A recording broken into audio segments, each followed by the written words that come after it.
Over the years, I've enjoyed talking to baseball people, and it's always a treat for me to talk to a former minor leaguer, a major leaguer from time to time. But minor leaguers, while they were in their minor league careers, almost always talk about the conditions of ballparks, of dugouts, of locker rooms, and often transportation is part of the subject. I've heard Bobby Durnball and Buddy Gilbert of the Nashville Vols talk about long bus rides. I've heard Butch McCord of Nashville talk about going to a game in New York with the Baltimore Elite Giants and the bus caught on fire.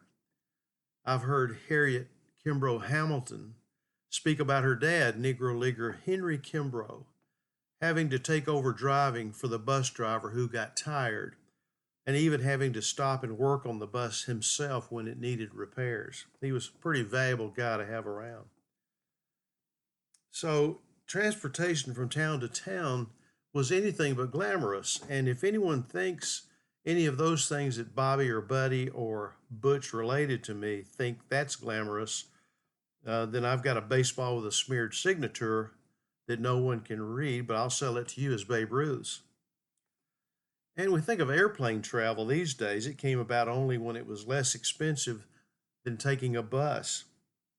And trips between cities in the Southern Association, for example, were mostly by bus. A bus ride to Chattanooga would be less expensive than a plane ride in the 50s and early 60s.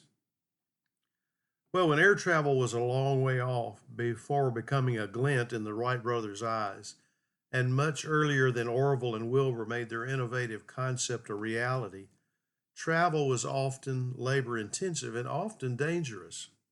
Let me set up something that had a great influence on baseball, not only in the South, but across the country. Now, I'm going to take you back to before baseball was invented, as we know it, some semblance of how we know it, when it was a game called Rounders or One Eyed Cat or so many other names, and mostly resembled the game of cricket, I think. There is a reason I'm beginning in the early part of the 19th century. It's because something not only was opened up in the wilderness as our country was formed from east to west, but baseball was formed with it. Did you know in 1830, Nashville and Shelbyville were about the same size? And Randolph, Tennessee, I have not really heard of it. If I had, I hadn't really remembered. In Tipton County, just north of Memphis, rivaled Memphis for the cotton trade on the Mississippi River. And even though Knoxville was founded in the late 18th century, the population of Knox County was about the same as Greene, Hawkins, and Monroe counties in 1830. And something I hadn't thought about either, did you know Chattanooga was not even a city until 1839? Poor roads caused most commerce to utilize rivers to move crops and other products to market. Tennessee is an agricultural state, and the four major cities, Nashville, Memphis, Knoxville, and Chattanooga, grew mostly because of river traffic. But rivers were not consistent as steamboats had to deal with floods, droughts, water levels, and of course, traffic. So, what came along to speed up the process of growing cities? Well, it's railroads. But they did not come to our state easily. The American railroad mania began with the founding of the first passenger and freight line in the nation of the Baltimore and Ohio Railroad in 1827. And that year, the Tennessee legislature considered supporting lines from Memphis to cities as far away as Baltimore. But then they turned to supporting turnpikes instead. Remember, railroads were new, and not everyone understood what they could do. And the LaGrange and Memphis Railroad was the first to operate a train in Tennessee 15 years later in 1842. From that time, rail travel for passengers and goods began to grow, and the Nashville and Chattanooga Railroad completed a line in 1854, and in 1856, the East Tennessee and Georgia Railway connected Norfolk, Virginia to Chattanooga through Knoxville. And finally, the Memphis and Charleston Railroad, first conceived all the way back in 1827, was completed 30 years later in 1857. You may remember me talking about John Dickens. When he formed the Cumberland Baseball Club in 1866 in Nashville, the team challenged the Louisville Baseball Club to play a series of games. Well, why Louisville? Well, not only was Dickens familiar with the Louisville style of play, but Louisville was also easily accessible by train. And as rail travel continued for baseball in the major leagues by 1876, game times were being scheduled to coincide with train schedules. Now we have to remember that the South, as I said, was largely a wilderness in those days, and commerce was propelled on the back of the steamboats, yes, but largely railroads. Had rail service bypassed Nashville and Shelbyville been a hub between Alabama, Georgia, the Carolinas, and Kentucky, could the Bedford County have been the largest city in Tennessee and had become a member of the Southern League when it began in 1855? After all, way back in 1830, Davidson County had a smaller population than Bedford County. Now, I'm going to try to tie all this up by giving you a little bit of information about the history of the original Southern League formed in 1885. Cities represented were both Memphis and Nashville, which were hotbeds for amateur play, and then Birmingham, Chattanooga, Columbus, Georgia, Atlanta, Macon, and Augusta became cities in that league. And can you see the progression? I'll tell you again: Memphis, Nashville, Birmingham, Chattanooga, Columbus, Georgia, Atlanta, Macon, and Augusta. Well, the progression is it follows the railroad lines. A year earlier, in 1884, when discussions began about forming a new league, there were representatives from Montgomery and New Orleans attending. Henry Grady of Atlanta was elected president, and even T.J. Botch of New Orleans was selected vice president. New Orleans, a city where horse racing was king, however, was left out the first year. And why do you think? One word: mileage. The owners were concerned about the expenses of rail travel. For example, the distance between Nashville and Augusta or Macon was about the same. Those were the league's southernmost cities, around 330 miles. But from Nashville to New Orleans is 200 additional miles, another 60%, which added up in travel mileage expense. And in that time, every opportunity to watch expenses was on the mind of the baseball people.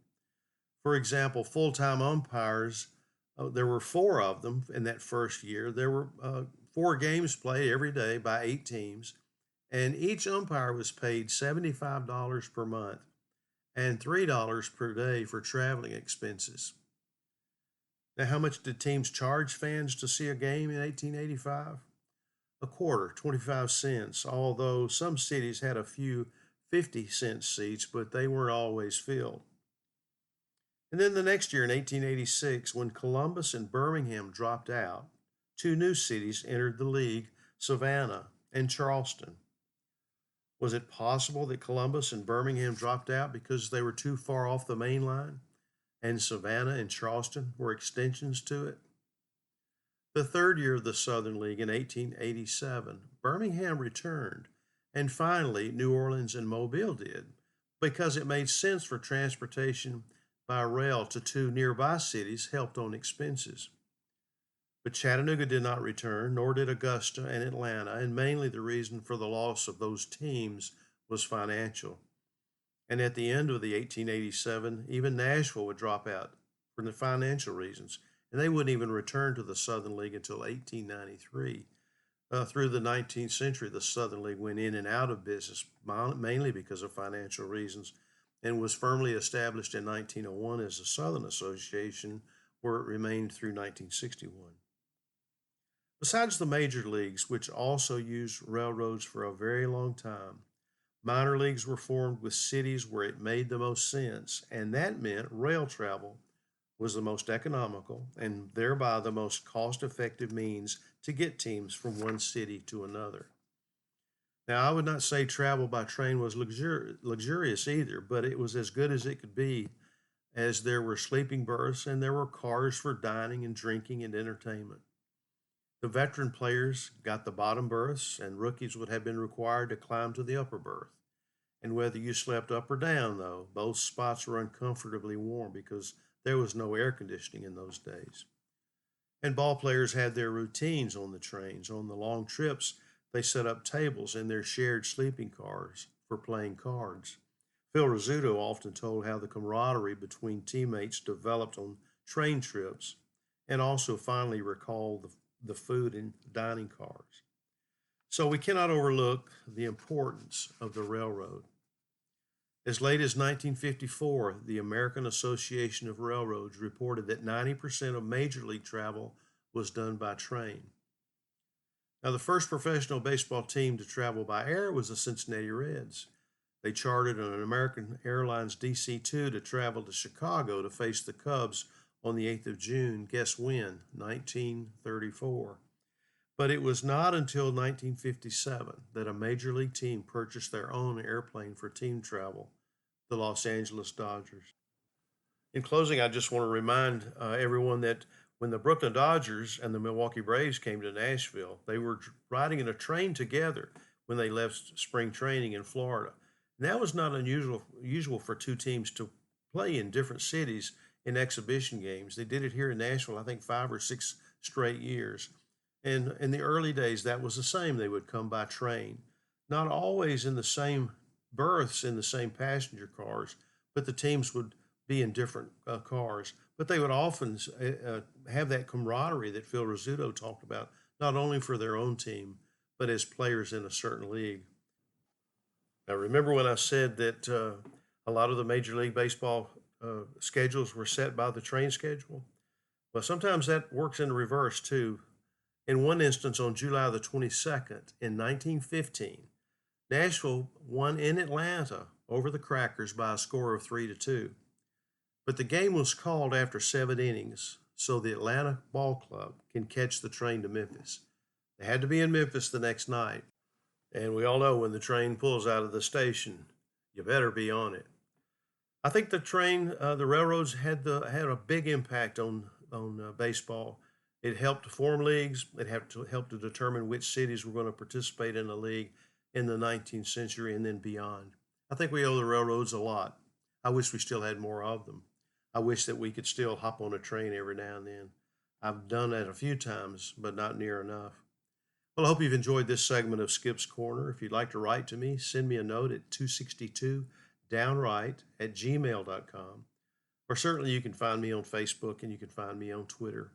And you can find me on Instagram too under Skip's Corner. Just send me a note. Let me know how you like Skip's Corner episodes, if there's a subject that you'd like to talk about. I hope you'll continue to come back. I'm always grateful. I hope you'll come back again soon. Thank you.